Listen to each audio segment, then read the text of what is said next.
welcome back to the program. I'm Camille Zumbro, and I'm interviewing Gabriel Meyer. He is currently a child development major at Cal Poly and taking a class in children, adolescents, and technology. Hi, Camille. Hi, Gabe. So, first question, how did technology impact your childhood? That's interesting. I think technology actually impacted my childhood in a lot of ways.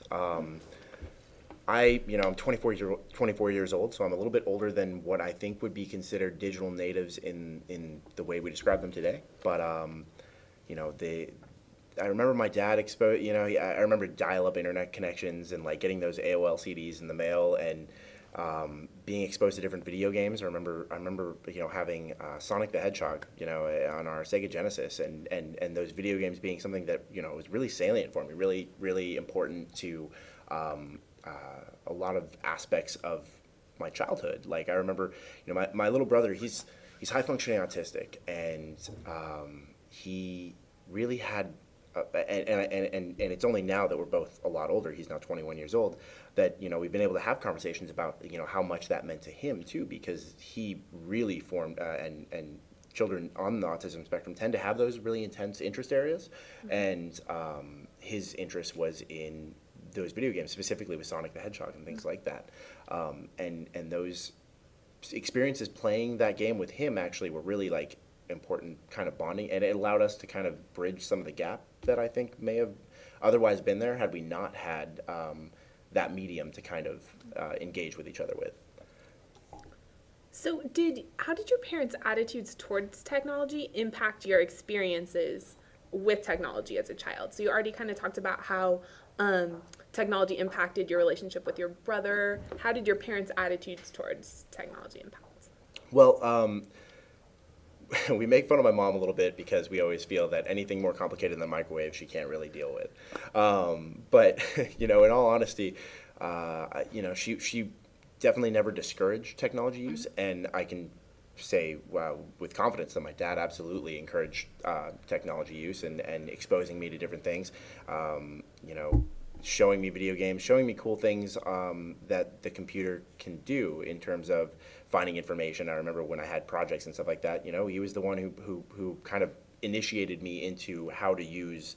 It was kind of like a day. He made a day of it. I remember, when he taught me how to use our desktop computer. He talked about what floppy disks were and how they stored information, and he really wanted me to understand that it wasn't just a magic box that does things, but that there's things that were actually going on, and that technology is evolving, because he would he described even that desktop computer from my parents' office back in the day is old, and it had a floppy drive, which most listeners probably don't even remember what those are. But he would tell me about the computers like the first computer he got at his work, and how it was a black screen, green letters, and it ran on an operating system called DOS, and that everything had to be typed in through these code commands, and that's how the computer would execute different functions. And I think giving me that understanding at such a young age of how computers and technology work at the more simplistic level of ones and zeros kind of helped me not fear it as something that it encouraged my use and encouraged further understanding of it in different ways. So. Okay, so what technologies do you think are most important for children to know in order to be successful in today's world? Yeah, what's funny is my answers now might be different answers 5 years from now. But judging by the last 10 years, I think that social media is something that I honestly tried to kind of avoid, and I feel that children growing up in this digital age really are going to have to find not just their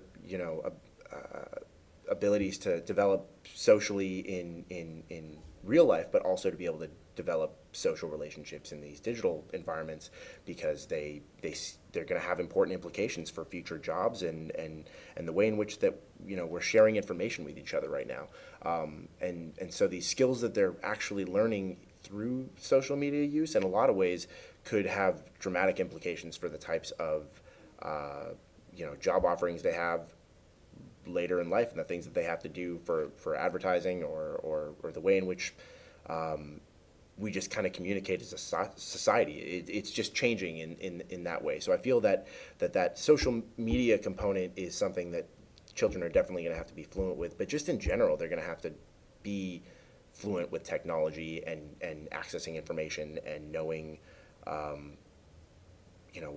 what's kind of going on with the devices that are developing in their environments. So, in your opinion, does technology enhance or inhibit children's developmental play? Sadly, in a lot of ways, it seems that it actually inhibits some of their and developmental play. I want to say that we're referring to imaginative play and their ability to kind of be self-sufficient in their organization of play and the way that they allow things to kind of be elicited from their own creative, imaginative ideas. And I think that some of this the technology that's available now, things that on iPads and the TV and movies and things that children we've seen have often geared their play around, they're now able to bring that with them in a mobile form. So not only will, because I remember watching Power Rangers on the TV when I was little, and obviously playing Power Rangers with my friends in my preschool and kindergarten environments, but if there was a discrepancy in the way the story was unfolding, we could kind of roll with it because it's not like any of us had that Power Ranger episode in our pocket that we could reference right there on the playground and determine whether or not who was right. But kids actually have the ability to go do that. I mean, in our preschool laboratory, they could literally go and reference something on the internet if they had a question about it, and if that question was involved with the way in which they're structuring their play. And the fact is that they're recreating what they see instead of allowing themselves to create imaginatively in some senses. I feel there are ways to counteract this and still foster that type of creative, imaginative play with technology, but I feel that when it's not regulated, a lot of these outcomes are what we're seeing today. So, how do adolescents utilize technology now, do you think, versus 10 years ago? In kind of the way I was describing about my own technology use and how that's progressed it's just a lot different. I remember, in kindergarten, it was more in elementary school. I remember they had the encyclopedia. I forget what it was, but it was like all on the encyclopedia that was digital on our computer was what we would use to do our little reports, and it was so small. I mean, this is supposed to have all. I mean, encyclopedias back in the day, they were meant to have. They had all the information in the world, and almanacs and things that provided weather information, and all these things were stored in print form, and you could house it in a book, and you'd have to have a series of them. Versus,